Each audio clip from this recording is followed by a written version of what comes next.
Hello, beautiful people. So from quantum healing to the physical differences between structural problems and neuroplastic pain is quite a leap, but I'm just going to stay really, really focused today on discussing the general ways that we can understand that we have neuroplastic pain or TMS, mind-body syndrome, or psychosomatic disorders, right? And how that is different from a structural issue. This is a very common question that I get. So I'm just going to take the time now to go through this, what's called the FIT criteria from Howard Schubiner's Unlearn Your Pain book. He's a well-established doctor in this mind-body syndrome TMS field, and so highly recommend his book for understanding this better. So you don't have to answer yes to all of these questions, all of these issues, but we can, if you have more than one or two or more than one, you're more likely to have neuroplastic pain or learned pain or TMS pain. So it helps just to kind of give you to help you to prove to yourself and to prove to your brain that you have this neuroplastic pain that can therefore then be unlearned. We can be retrained. Your nervous system can be soothed and healed, and it's much easier to do so when you've kind of got the criteria straight in your mind, and you can rule out, right, any structural issues that may be causing. And so therefore you can bring down the fear as well, which is really, really crucial for healing, right? So it's called the FIT criteria, FIT, from, like I said, his book, Unlearn Your Pain. And the F in FIT stands for functional. So the symptoms do not fit with a known structural condition. So, for example, a symptom begins without physical injury and it's a very sudden onset, right? Or there is a physical injury and it's perpetuated after 3 to 6 months. So it started with an injury, but the injury has now healed after 3 to 6 months. And so this is now, after 6 months, it's termed chronic.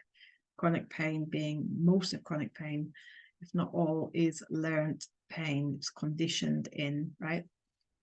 So symptoms are in distribution pattern that is asymmetric, sorry. So that's a high indication as well. Symptoms occur on one side of the body, one side of the face, one side of the arm, one side of the head, one side of the torso, right? So that's kind of like gives you an indication as well. Symptoms spread over time to different areas of the body, right? Shifting, changing pain, moving pain. This is very, very common. Symptoms radiate to the opposite side of the body or down a whole leg or arm. Symptoms that occur in many different body parts at the same time, right?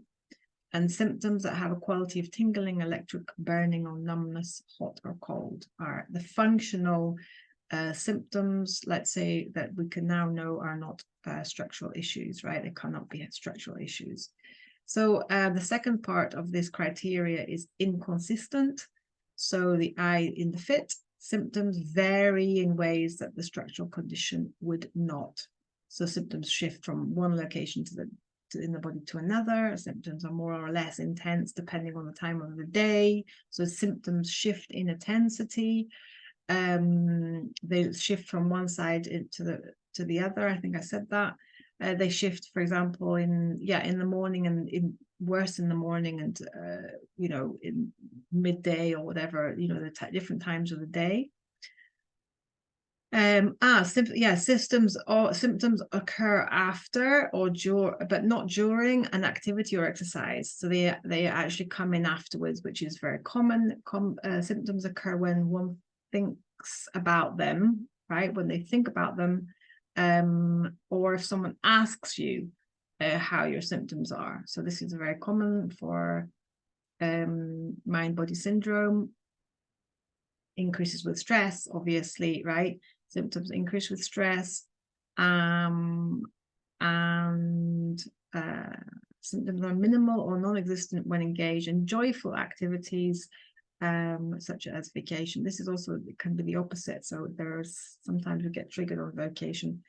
So the next part of this fit criteria is the T, which is triggered. So symptoms are brought on by stimuli that would not actually cause the symptoms physically to worsen, but the activity in the brain to generate the symptoms, right? So this is indicating conditioned response, conditioned or learned pain, neuroplastic pain. Symptoms are triggered by things that are not related to the actual symptoms, such as food, smell, sounds, light, computer screens, changes in weather. So kind of like,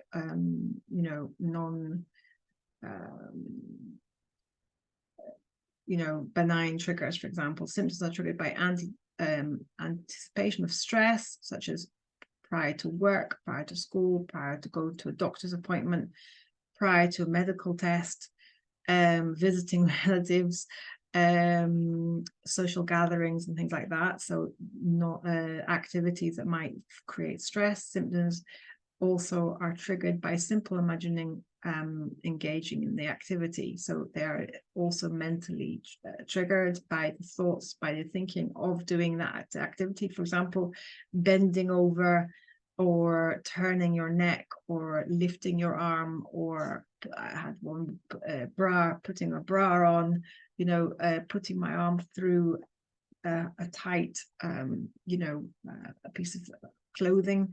So activities that you imagine are going to create the pain. So this is also very, very strongly suggesting mind-body syndrome pain, mind-body learned pain. And also symptoms are triggered by light touch or innocuous stimuli such as wind or cold. So those are kind of like the criteria. I hope that's been helpful. I'm trying to get more specific and more or less kind of general. And so this will be a kind of like a great video to return to if you have any worries or doubts or concerns. Reach out to me. Also make sure that you do get your any pains or any issues checked out with the doctor first, to rule out anything else, injury, infection, or anything worse. But remember that all pains, all symptoms, all dis-ease in the body is there to tell us something, even if we want to take that wisdom or not. So just be aware. And the fit criteria really helps to kind of rule out and start to convince your brain that you have learned or neuroplastic pain, so therefore you can start to retrain the brain and release the pain.